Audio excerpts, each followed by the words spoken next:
آیا تا به حال فکر کرده اید چرا بعضی افراد به راحتی به موفقیت میرسند در حالی که دیگران سالها در جا میزنند؟ راز آن در مغز آنهاست. امروز به شما یاد می‌دهیم چگونه مغزتان را مثل ثروتمندان برنامه‌ریزی کنید. مغز هوشمند است. هر بار که هدفی را تعیین می‌کنید، سیستم RAS، سیستم فعال کننده مشبک مانند یک فیلتر، اطلاعات مرتبط با هدفتان را شناسایی می‌کند.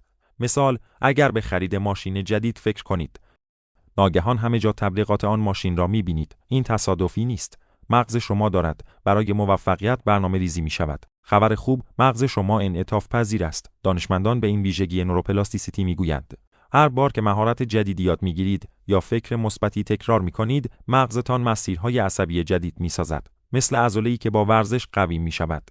آیا می‌دانستید مایکل جردن قبل از هر بازی خودش را در حال پیروزی تجسم می‌کرد؟ تحقیقات نشان می‌دهد تجسم موفقیت مغز را طوری تحریک می‌کند که گویا آن رویداد واقعاً اتفاق افتاده. هر شب قبل از خواب خودتان را در حالتی تصور کنید که به هدفتان رسیده اید. مغز عاشق عادت‌ها است. دانشمندان می‌گویند اگر کاری را 21 روز پشت سر هم تکرار کنید، مغز آن را به عنوان عادت جدید ثبت می‌کند. مثلا اگر هر روز 10 صفحه کتاب بخوانید، پس از 3 هفته مغزتان به صورت خودکار این کار را طلب می‌کند. خواب کافی سوپر پاور مغز شماست. هنگام خواب مغز اطلاعات روزانه را دسته‌بندی و سموم را دفع می‌کند. مطالعه‌ای در هاروارد نشان داد افرادی که 7-8 ساعت می‌خوابند 30% سریعتر مسائل را حل می‌کنند.